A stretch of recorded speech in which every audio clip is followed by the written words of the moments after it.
Hey there, everybody. Welcome to my channel, The Magical Solution. My name is Lailani. I want to wish everyone a happy Father's Day and a happy Juneteenth.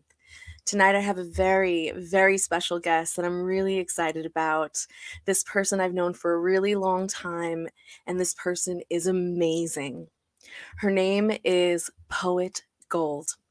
She is a rare talent who grabs you by the heart and says, recognize. Poet, author, performer, songwriter, community activist, voiced over artist, teaching artist, speaker, and MC. Bettina, Poet Gold, Wilkerson, is pushing the boundaries of poetry and spoken word, living with a chronic illness since childhood. Poet Gold, or as she affectionately is known as, Gold, brings a soul-searching insight about the human existence, love, dreams, challenges, and triumph.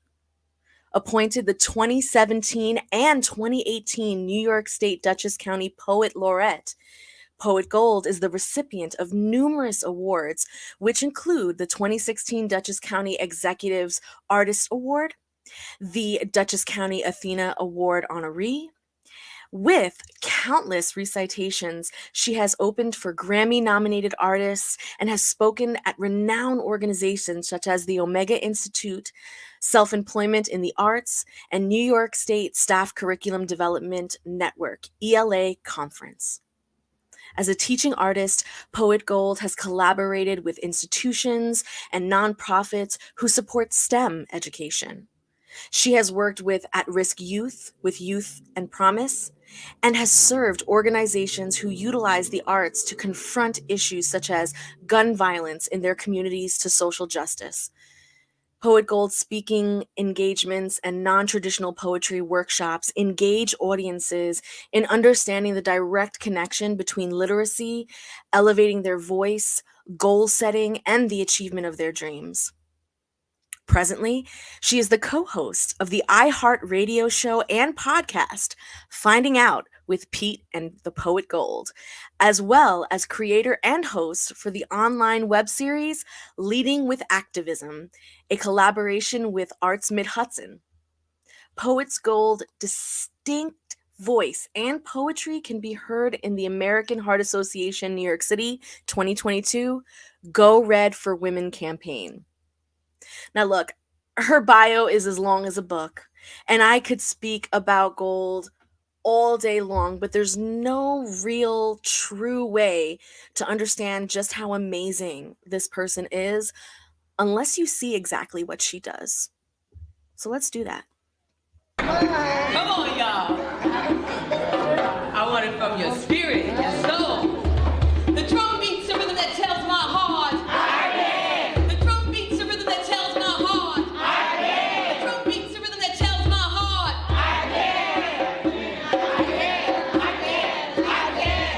The drum beats a rhythm that tells my heart I can. I can be like Harriet Tubman running, but I'm not running. I'm creating, not escaping. She gave me that years ago with her sacrifice, so I can grow up and walk on water like Christ, because he is so dope and nice. Displaying outstanding possibilities everywhere. Tapped me on the shoulder, pointed me to the stars, and said, there are the stairs. With faith the size of a mustard seed, you can move mountains, build igloos on deserts, turn raindrops into beads of gold, and create the greatest stories that'll ever be told. I'm a descendant of the keenest mathematicians. Did you not know that? Recognize. They figured the equation and built pyramids from a grain of sand. Set a top of transmitters sending me messages through the rhythm of the beat of the drum, telling my heart. The drum beats a rhythm that tells my heart. The drum beats a rhythm that tells my heart. The drum beats a rhythm that tells my heart. Play it, Kazi. Go ahead.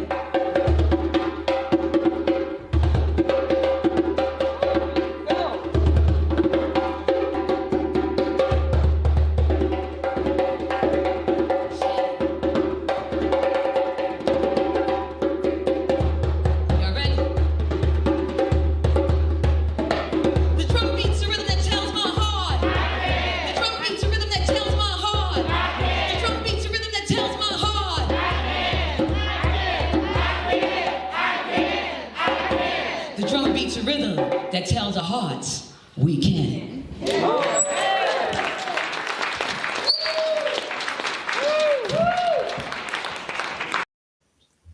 Without further ado,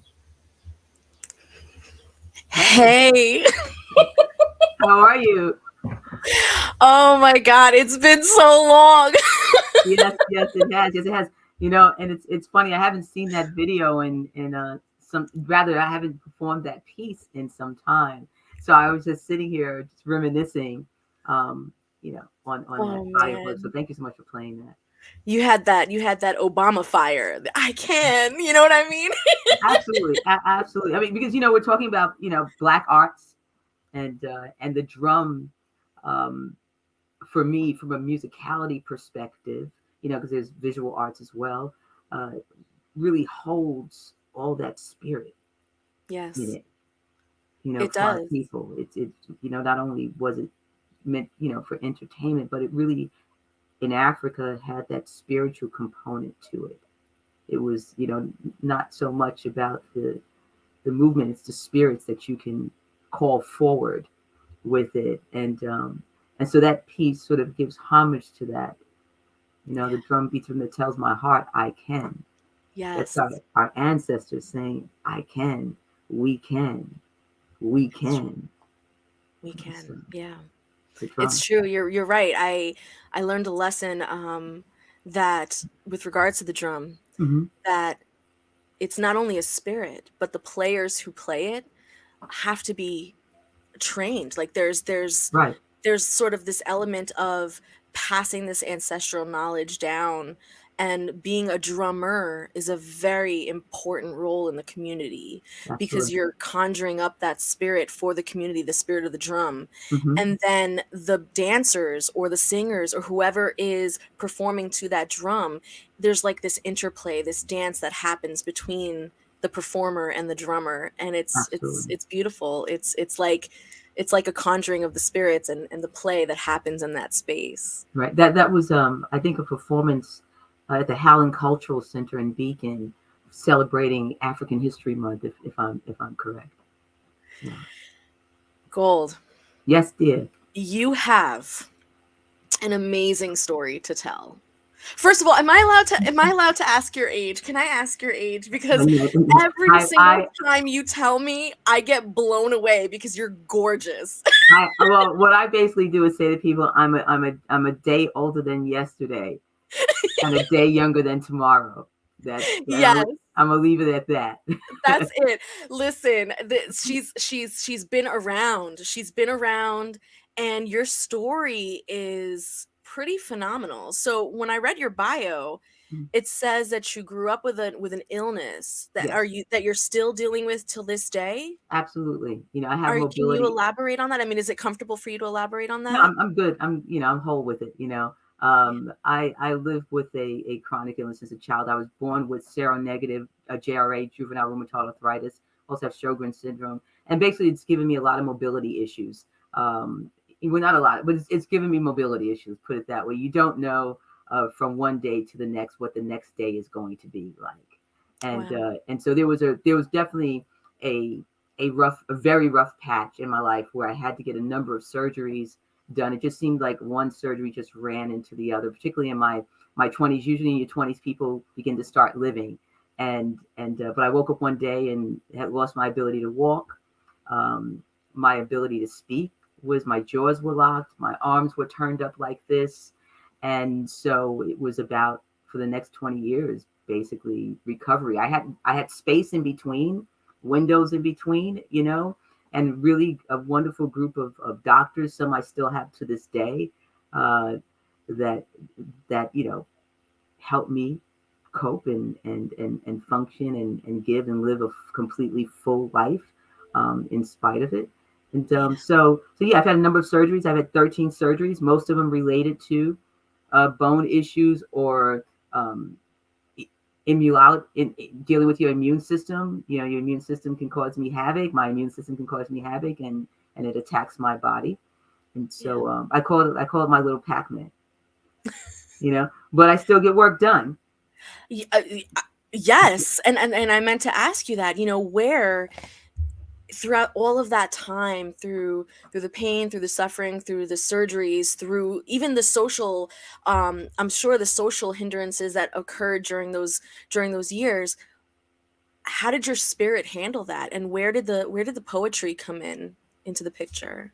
I've always, I've been writing since I was a kid, and I had bands, when I was in high school and junior high, and was always performing. And so I've always been the writer first, actually, in my heart. My Even though organically I could perform, I performed because I wanted people to understand that I could write. I wanted them to know that I can create a melody and a song. But once I realized that, I wouldn't say people weren't really interested in that, but it just, you couldn't get your message across as much. So the stage became an essential part for me to sort of say what the message that I felt I was put on earth to do. We all have this calling, and I embraced mine at a very young age. I just, just always felt other people's pain. And, and if, if I could be any part of that catalyst for change in that process, then I as a child, I always felt that that's what you're supposed to do. I didn't understand that everything just evolved around that for me. I Yeah. just, it just really did. I didn't know how not to help somebody. Right. I didn't know how not to do that. I didn't know how not to intervene, in the hood if I saw a couple arguing, and if it got volatile, I was that little kid that said, "No, you can't do that." you know. Yeah, how do you turn a blind eye? How do you turn a Yeah. blind eye to suffering or to pain or to, yeah, it's in our nature. Yeah. I didn't know how not to do that, and and I still don't. But except the difference is, as an adult, I owned it. I Yeah. said, "This is who I am," and so now let me see how I can navigate that through my art, and yeah, and so I love that you said that, like, in order to be heard, you had to you had to get on stage, like you had to put yourself out there. right, And it's interesting because in a spiritual perspective, I remember my mom always telling me when I was little, God can't hear your prayers if it's just in your head. right, You got to say it. You got to say it out loud. You got to speak. exactly. And I never understood what she meant by that until I started singing. Hmm. And that's how you and I met, was through through the music. And I Right. came to one of your first open mics, Hmm. one of my first open mics that you hosted. And it wasn't until around that time that I realized that the voice, the ability to project and express outwardly, Hmm. is the only way change is going to happen. It can't happen in your head. It Right, can't happen in your dreams. It's right, got to be in your hands, in your mouth, in your feet, in your body. It's got to be outwardly projected. And I think, absolutely. like, spiritual activism Hmm. and art activism is one and the same in that sense. Absolutely, absolutely. You were talking, you were speaking about in my bio about the show, and I wanted to say it's not a typo. It's actually leading with artivism. Leading with artivism. Okay. Right, right. And oftentimes people will make the correction. They go, "Oh, that must be a typo," and they change it to activism. But it's actually, the show is called Leading with Artivism. But you're absolutely right. I teach that to my students, that you have to bring it out loud. One of my workshops is called the Dream Out Loud Poetry Workshop, and it's I teach them somewhat of the technical aspect, but I'm really there to help them find their voice, Yes. and then bring it from the paper out loud. I tell them, get in front of a mirror and whatever you've written, say it out loud. I just did a show in Harlem for on Friday, opening up for Questlove's screening of Summer of Soul as their Juneteenth Summer Stage Juneteenth kickoff. And one of the components where they asked me if I would do the Dream Out Loud workshop for the park, for the community, and so I did, and everyone that was participating read their poem out loud. Wow. You have to say it out loud. It's okay to put it on the paper and get it out your head, which I think is an important part, but you don't really own it till you speak it Mm, into the universe. facts. Speaking of working with the youth, so it's a hard job. I know for me working with at-risk youth, it was always something difficult, and I think it was because I always forgot to put myself in the place of them, and realizing that their struggles are not as different as what I grew up with. It's just a different environment.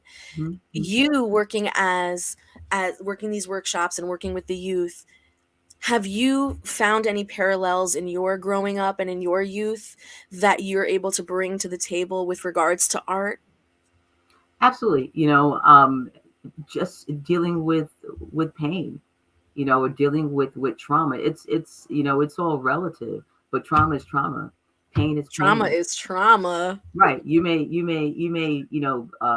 hit your toe, on a step, and it hurts, and someone may break their arm. But who can define for you how you cope with hitting your toe? You know? And Yeah. and so I approach it from that point. I like to meet my students where they are, Yeah. and relate to them from that perspective. I very much have a child within me that I hold on to, I protect, and I think that that's what allows me to connect with younger women, younger men, younger adults, middle school students, college students. I don't forget, and I Yeah. let them know that, I was there, but I don't say it in this condescending way. Yeah, when I was a child, Right, you know, right. Oh. you know, Ain't you nobody know, want to hear that. you don't hear that, right? But I let them know. Yeah, no, I get it. I get it. And probably if I had a little bit more mobility, handle of my mobility, so to speak, there's a lot of things I would still be doing. Yeah. you And know, speaking of your youth, you grew up in Harlem, Washington, Washington Heights. I grew up in Washington Heights. Washington Heights. I'm over there. Yes. I'm over there. Spanish Harlem, 138th. Oh, okay. Okay. Yeah. Yeah. Yeah. Yeah. Yeah. I have friends down in Spanish Harlem. So yeah, I grew up Yes, in Washington Washington Heights. Heights. Washington Heights. That's was a foundation of my culture, so to speak. The total brown and black diaspora, Mm, and the music, and the dominoes, and just total community, and the diversity. At the time when I was coming up, it was a combination of Cuban, Puerto Rican, and Jewish. yeah. Yeshiva University was a stone throw away from my home. I grew up right by the George Washington Bridge. That's why, as an adult, I wound up in Poughkeepsie. My family said, "Come to Poughkeepsie, you like it." Because of the bridge, and because of it's right off the Hudson, because we grew up right off the Hudson. Right, So this immediately took to my heart, when I came up here. And I felt like, okay, this is where I'm supposed to be. I don't know what I'm supposed to do, but this is where I'm supposed to be. So let's start there, and I'm glad I stayed. and it's so nice to see these these little mini diasporas just kind of like popping up, these little urban areas, these little pockets Mm-hmm. all around America where our community is just so vibrant and big and supportive and loving. Poughkeepsie, Newburgh, all these places, it's New York City is always going to be New York City. It's the Mecca. Absolutely, It's the absolutely, empire, right? right, right. But when you come into the outskirts and you find these little mini New York cities, these little mini pockets, Mm-hmm. and you see that, it is just the most beautiful, beautiful thing. But with it comes the tough stuff. Like Absolutely. you've been fighting to help the youth, be aware and how to prevent and how to work through these jungle-like processes, gun violence, drugs, Right. abuse at home, school systems that are just failing you. I Mm-hmm. mean, Mm-hmm. wasn't the city of Poughkeepsie not too long ago, 5 minutes away, 5 minutes ago, just got buses for the school for the kids, or am I Mm-hmm. still over that? So stuff like that, Right, and I see like these are struggles that you'll see in these pockets, right. and you're working so hard to, at least if nothing else, approach it from this place of joy, from this place of, look, go within, find that Mm-hmm. artist in you, Right. pull that out, because while all this noise is happening, you've got you've got a center, Right. you know? Absolutely. And children are wise. So wise. I think sometimes we forget, as we get into adulthood, we forget the organic wisdom that's given to a child. They may they may not always make the right choices, but they have a sense of an insight. And it's about tapping into that and teaching them how to tap into that, whether it's through meditation or I use the arts. I feel that all this should be in schools. I think there should be a meditation period, Yes.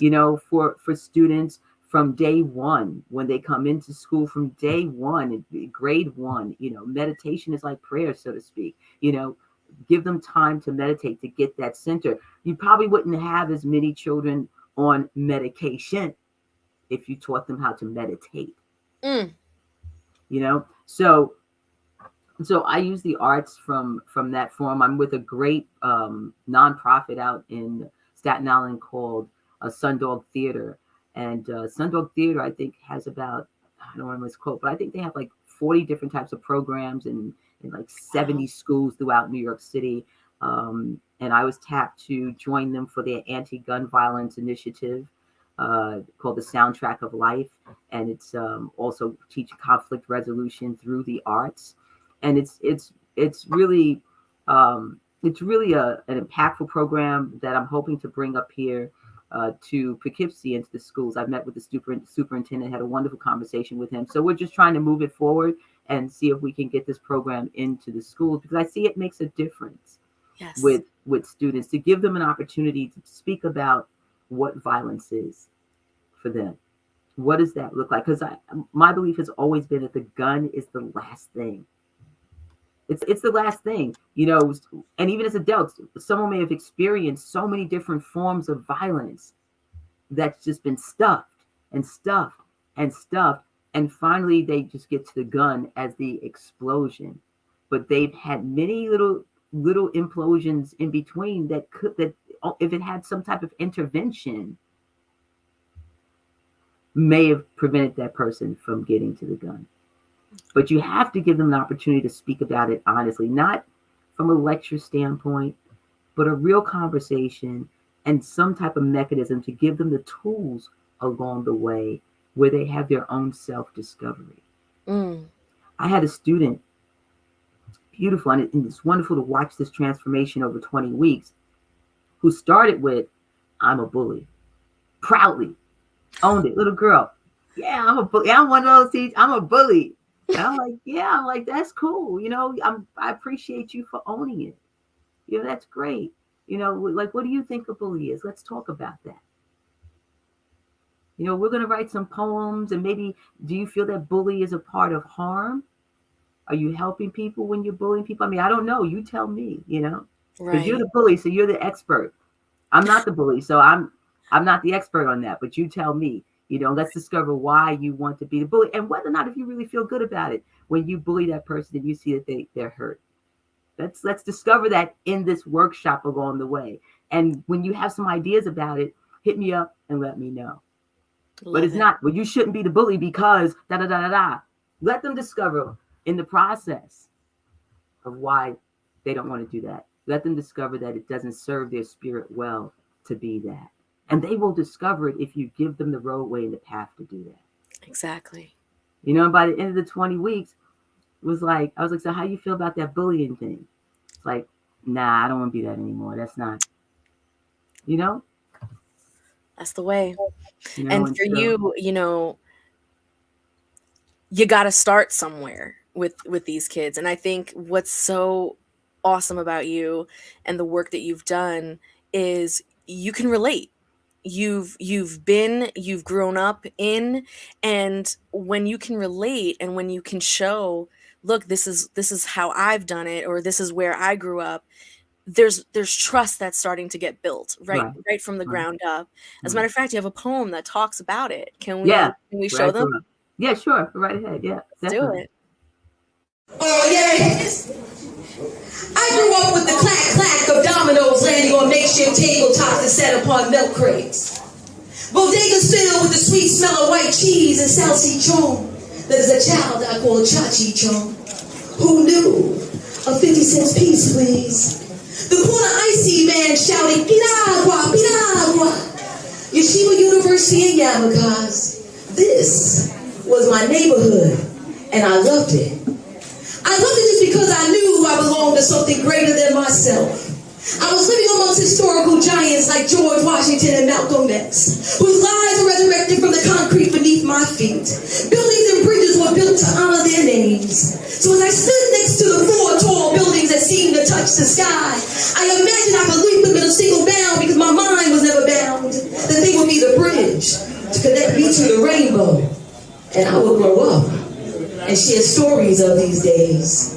There were no white picket fences, but there were plenty of dreams. My friends were like Fat Albert and Band-Aid's kids, Little Rascal, Charlie Brown, and Peanuts all rolled up into one. But we were called the Bridge Kids. We were being flavored by salsa, merengue, Afro-centric Cubano groove, good soul music, Cadillac, gangsta leans, and all that. The Heights. This is where I grew up. In my hood, most folks gave a damn about someone else's child because they gave a damn about their own child.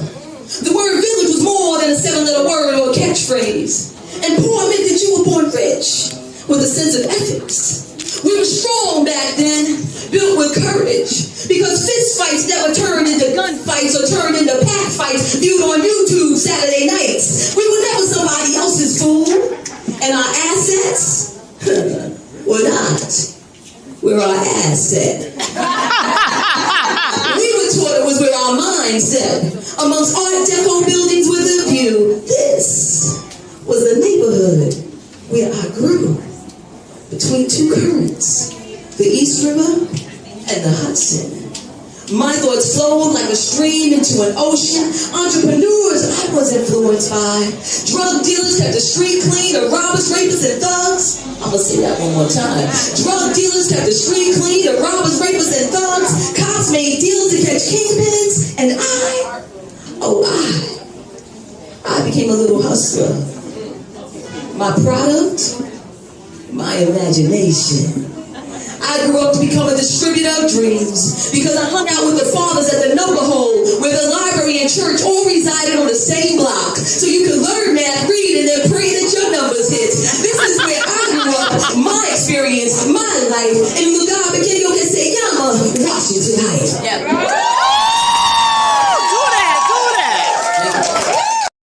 Woo!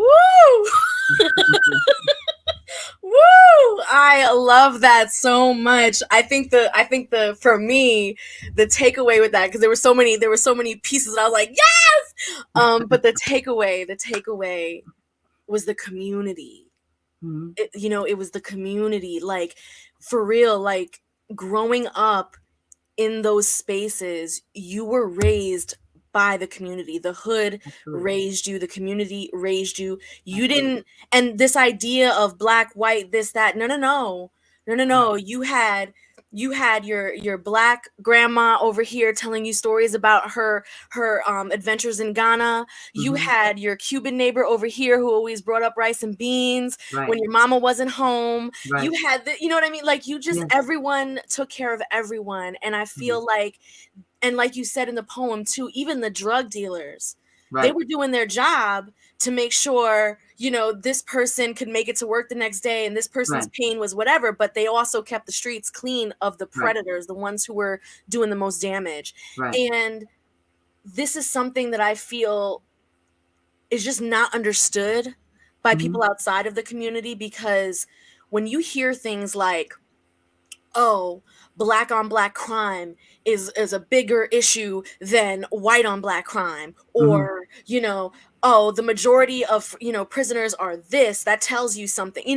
It gets me angry, because it's like, you look at us as if we're the ones blowing up the schools. You're looking at us as though we're the ones who are doing X, Y, and Z, when in reality, growing up the way we grew up, we could never do that to our brothers and sisters. Like, yeah, you had your little pockets. And of course, corporate America and the whole way that the system is rigged, that's going to drive people crazy, whether you're black, white, Chinese, whatever. So we see that. But the downright consistent terrorism that we experience in this country, that's not us. I've often said, and that's where black art, when your title of your show, Black Arts Matters, that's where the connection is with the voices of the arts. I mean, going back to the Harlem Renaissance, to the Black arts movements in the 60s and 70s. They spoke to the social issues that the brown and the Black person was going through. And it's sort of where we are back today, even with spoken word, is speaking about some of the social issues. I write about a lot of things. I get commissioned. I'm blessed to get commissioned work to push forward other organizations' missions about whatever it is that they represent and stand for. It could be goodwill, it could be good health. I'll write it, as long as it's spiritual uplifting, for the most part, I'll write it. But there's also a part of me that's the griot, the storyteller, and the person that may speak truth to power. Yes. And so that's where the arts, matter across the board. Yes. To give voice to exactly what you're saying, and particularly in Black arts, because our story is today trying to be written out of the books. So to address your story is the book. Right. There is no art without Black art. There is no, you know what I mean? Like it all started. Right. And it's about, ownership. It's about ownership of the whole story, the American story. I often say to people, we don't own gun manufacturing buildings. We don't. And if Black on Black crime is no different than white on white crime. If you are living in a predominantly white neighborhood and that's it, and it's poor, well, I know for a fact that there's white on white crime. Mm-hmm. That's not what's being reported, though. It's not being reported because historically the boogeyman has to be Black. Right. Right. We want to keep it real. The boogeyman historically has been Black and brown. And that's whole the purpose story, that's the narrative. Yeah. And the whole purpose is to rewrite that narrative. Right. Is to rewrite it with your poetry, with the music, with all of it. Yeah. And just get us to own, because there's a fear underneath. There's a deep, from my perspective, what I recognized as a child, my first experience of oppression did not come as a person of color. It came from being a girl. Yes. And it was in Catholic school. I wanted to be a priest. I'm going to go back to school and study the divinities, and I'm going to I need to get that off my list in about 2 years. I hope to be back in school. But I wanted to be a priest when I was a little girl. And I was told by a priest that I couldn't be a priest. And I didn't understand it at 7 years old. It's like, well, what do you mean? It seems that you are the closest thing to God from a 7-year-old's perspective at that time, And so when I was told that, and the reason was because I was a girl and girls are not priests. That's not what God has ordained, but you could be a nun. I knew at that point that something was flawed in the world. Because from my perspective, God was love. And it didn't have a gender, or race, or it didn't have that. God was love. So I recognize very young that sometimes we need to question ourselves as human, that everything that comes out of our mouth may not be as true, even if it's authority. Yeah. It may not be as true, and so me being my personality, who I am, it was like, okay, well, I'm gonna have to work on changing that because I want to be a priest. In my head, as a kid. I mean, I moved on and life became different. But I've always, I sort of, I guess, ministered through my poetry in a way, about the soul, about the spirit, about being Black, about being considered to be disabled, about those who may see themselves as being voiceless, wanting them to know that you're not voiceless. You do have power. Yeah. You do have power, and if I can just give you a little bit, if I just give you a seed, whatever that is, I want to give that to you. And you're doing, I have two things to say to that. You're doing God's work. So whether you believe it or not, you're a priest in your own right in that sense. And I remember speaking to an atheist. This was back when I was in college. And this person was an atheist. And I remember we were in our world religions class and we were debating a whole bunch of stuff. And someone had asked him, well, if you're an atheist, where do you get your morals from? Like, how do you, how do you know to be good? Mm-hmm. And he goes, I know too many Black mothers to not have morals. Mm-hmm. And that hit me so hard because, when we look at, like, for example, the crescent of humanity, where we all come from, right? We look at the most forgotten person in the whole. You're speaking about Black women. You're speaking about Black, but yet these are the people that hold it all. Like, it's right here, it's right there, and they are beautiful for it. And this atheist, who by the way was Jewish, like his family heritage is Jewish, but he himself was like, nope. Right. He was the one who said that, and he felt like, if I'm going to learn anything from life, I that's where I get it from. I don't need a Bible. I don't need these. Right. That's where it comes from. And it just was like, whoa. And, when we talk about this idea of giving voice, so that was just, my one little torque towards that conversation. But when you were talking about giving voice to the voiceless, right? How do you keep going when you look around and you see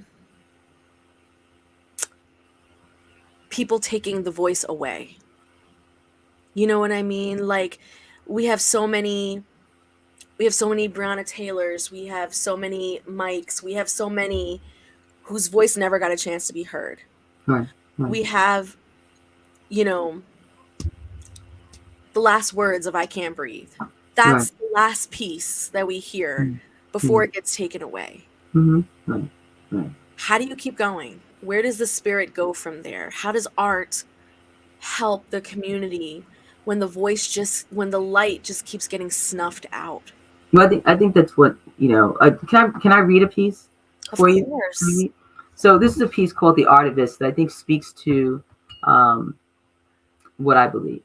All right. Yeah. I suppose that God gave man art the way he gave Noah the vision for the ark, to prevent the spirit from drowning. Music becomes the life raft, spoken words, the oars, landscapes placed on bare walls present a sense of tranquility. We are required through our art to explore and capture the people's voice until they can exhale out their discontent, orate about their joy, and are no longer silent.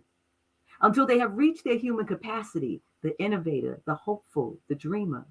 Until they have found within benevolence the greedy, the charlatan, the hateful, the shyster. Until then, as artivists, we must paint with strokes that don't restrict the blood flow, enabling hearts to beat with empathy. And we reach to lift those in despair. We reach to lift those in despair. Until then, we must be the Rodins, chiseling away the fallacy of modern beauty to expose what is real.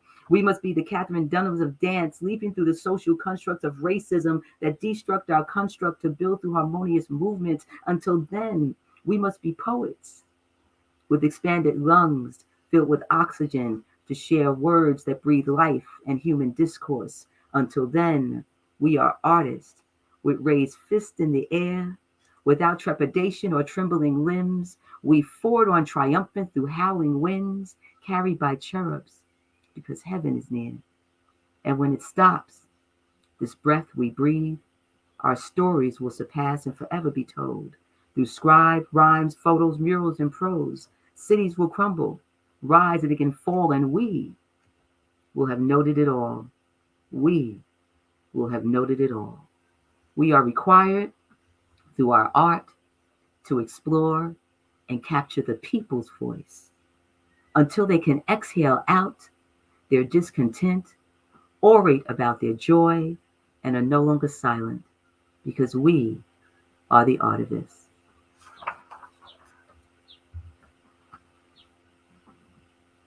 So How do you not make that? How do you not compare that to a prayer? You know, like that is a prayer. That is a prayer. That is a prayer. yeah. And so that is what art is for me. Yeah. And I look at myself simply as a vessel. This is not new to me, in a sense of there's a crisis and, let me now go out there and there's been a crisis since I was born. I was born into a crisis.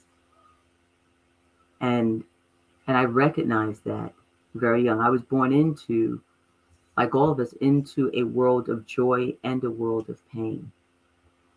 And I chose not to let the pain dictate my outcome. I enjoy being joyful. I enjoy embracing love. But I don't deny the pain. I rather grow from it than wallow in it. How can I use this pain as a tool?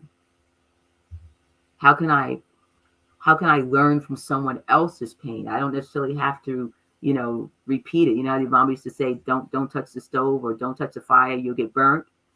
If I see somebody get burned, I don't have to go touch the fire. I'll take your word. Right. There are so many people out there though who need to touch it just because. Yeah, no, I hear you. Right. right. You go here, touch the fire. Go ahead. Is that But no, yeah, like it's almost as if you become a collector of lenses in which to perceive your world and in which to experience your world, and whether those lenses actually belong to you and your personal experiences, or whether you collect the lenses by learning through others' experiences. In some philosophical way, it's like you have this little pouch, and when it's time for you to perform or when it's time for you to write, you can go into that little pouch and you can pick up a lens and you can look through it and put those words down on paper or be able to speak those things out. And that is a gift. That is a gift.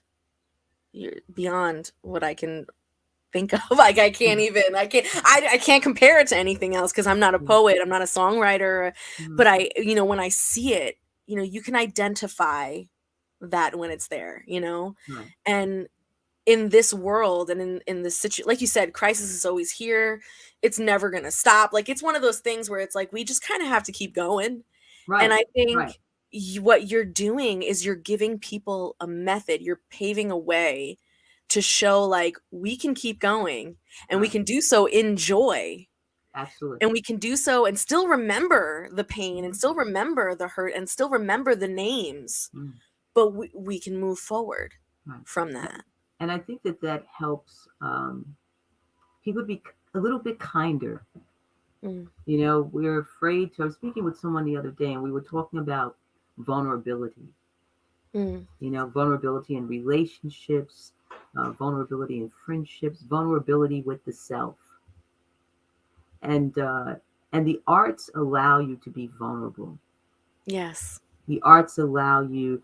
Black arts in particular, I think, allow us as Black artists to talk about the injustice, to cry about the injustice, and not feel like you're not being brave or not feel like you're not being courageous or you're feeling weak or something. One of the things that, let me tell you something that really is a trigger for me, that's made me cry, is watching Black men dance and Black boys dance. And the first time it happened to me, I was on a cruise, and these were not people I knew. They were just, all of a sudden on this cruise, there were a group of Black men, and they were just dancing. I mean, they were just, oh man, they were just, and it looked beautiful. It was one of the most beautiful things that I can see, that I treasure. And then I started crying, and I explored it. And I understood that I was crying because at the same time, a part of my brain said, and this is the most free they will ever be. And that saddened me in the world in which we live in. And historically of what brown and black folks have gone through, and particularly brown and black men. And the narrative that's told about them, that they hear time and time and time again. You know, because I know some good brown and black brothers. They're good fathers, they're good brothers, they're good mentors, but their narrative is not widely told. Right. And so when I see them dance, it's just a celebration of all of that. And it makes me cry. It does, you know, when I see, because I know that they're free, that there's freedom in that movement. There's a freedom that wasn't built into the construct that we were placed into. Right. We didn't volunteer. We were placed into, and then it was like, okay, we're gonna try our best because that's who we are, to make the best of it. And my best of it is black art. That's right. You know, my best of it Right.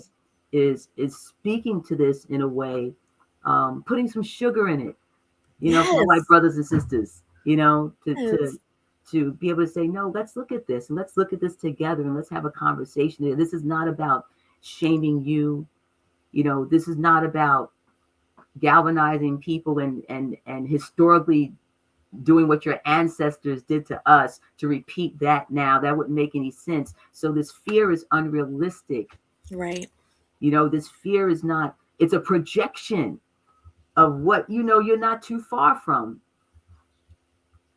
Right. You know, it's when at the end of the day, we just all want to be understood. Yes, all of us, black, white, brown, all of us. That's but it's going to take all of us to do the work. You know, it's going to take a real deep and heavy conversation, but action. Right. But action. Okay, so the action is so important because we've been having these conversations for a long ass time. You know, but what are we going to do? What are we going to do? And that's how I use. And there's a lot of, it's not just me. There's a whole bunch of teaching artists out there of color. There's some wonderful. Vince Valentine, I think he's from Brooklyn. He does these wonderful murals and that celebrate and honor, you know, those who have passed on.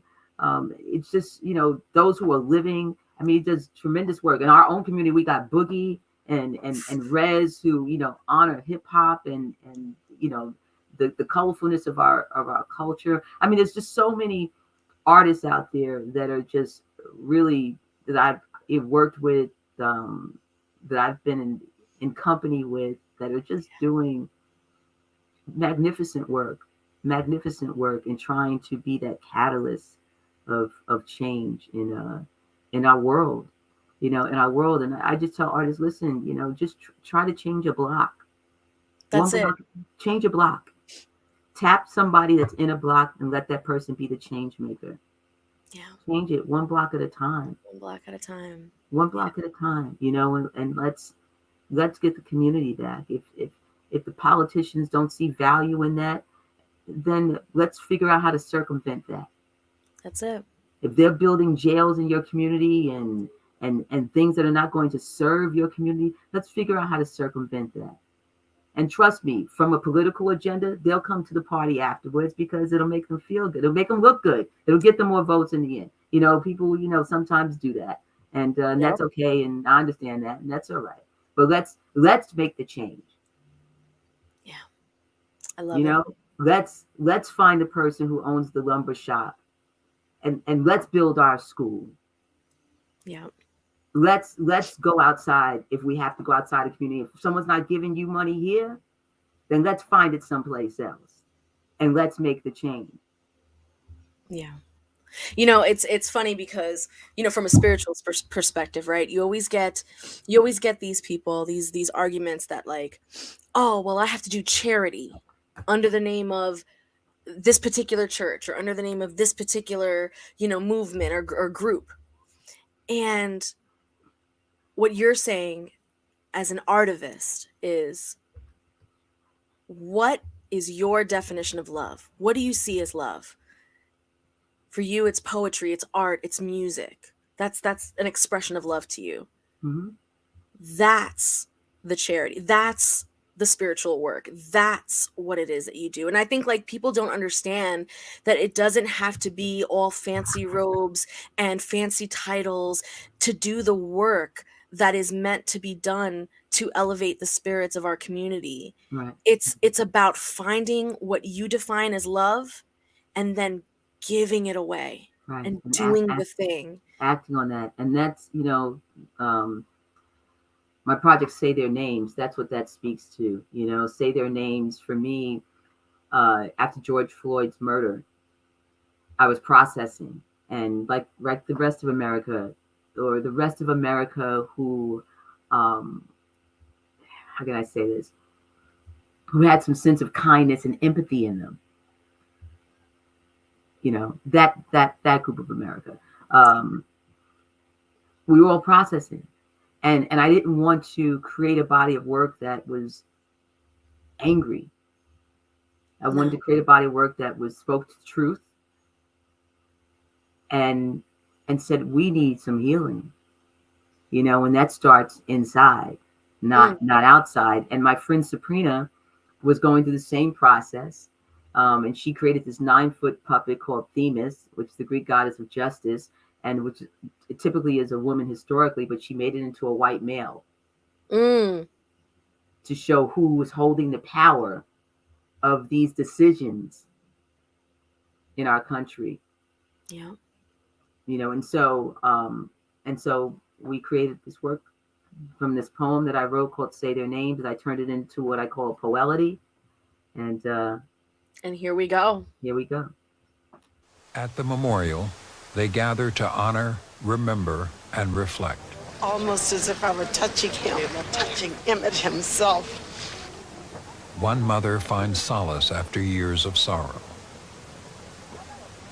It's almost as if I'm reliving the funeral, and yet my heart is full of joy that not only my son, but all of these other people who gave their lives for such a great cause are getting the recognition that is their due.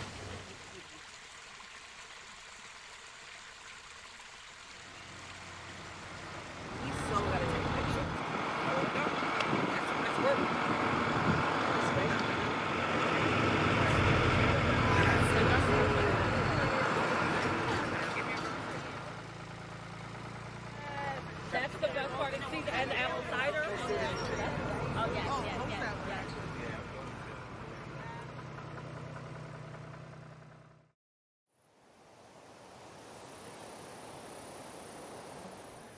So I just read this story from the 1700s about a free man named John Johnson who won his wife Joan's freedom from slavery in court. Tell me why her former owner sued to get her back and took her 7 kids too. Children that were born free. Those poor kids. Born into freedom just to have it taken away. Can you imagine that? Joan and John were just trying to live a decent life. How cruel can people be? There's just so much power in you knowing their story. There's so many stories left untold, and they have no names.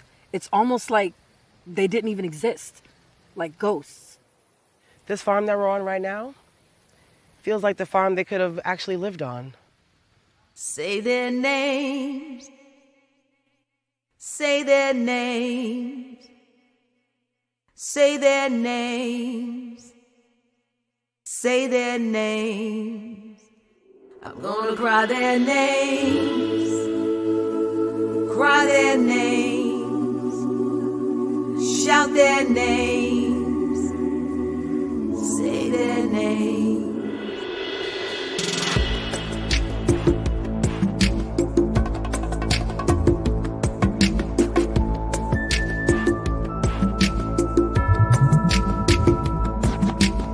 My people, we are connected, for generations neglected, but still today disrespected by those whose souls are infected.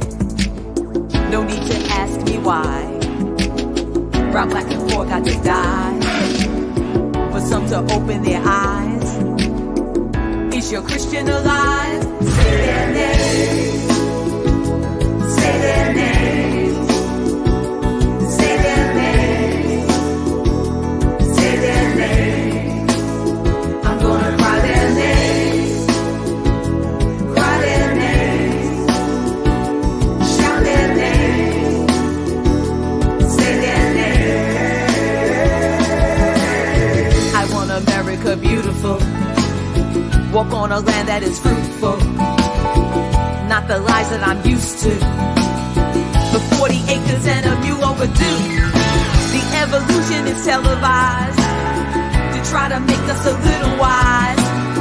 The truth no longer to be denied. What kind of humans are we inside? What kind of human are you inside? What kind of human are you inside? What kind of humans are we inside? What kind of humans are we inside?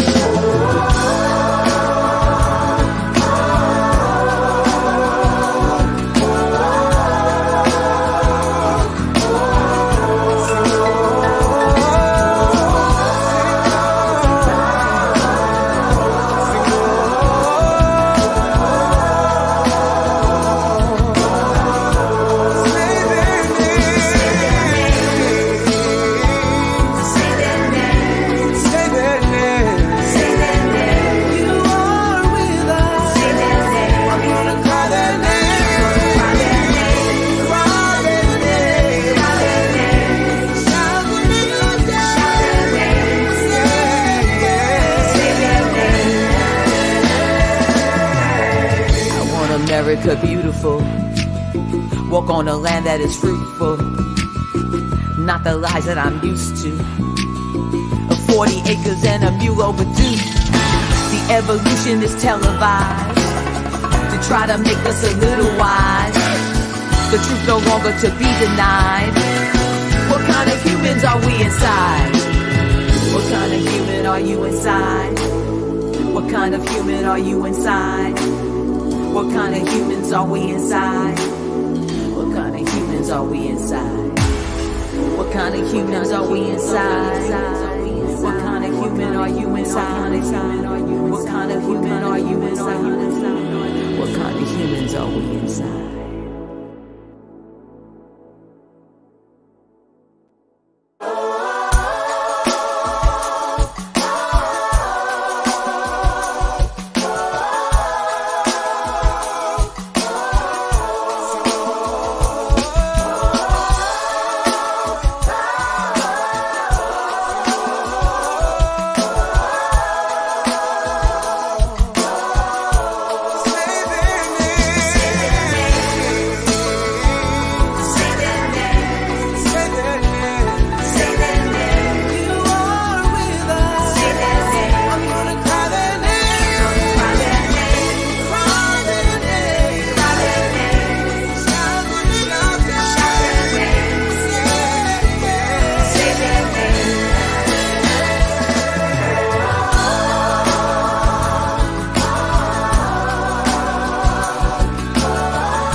Wow.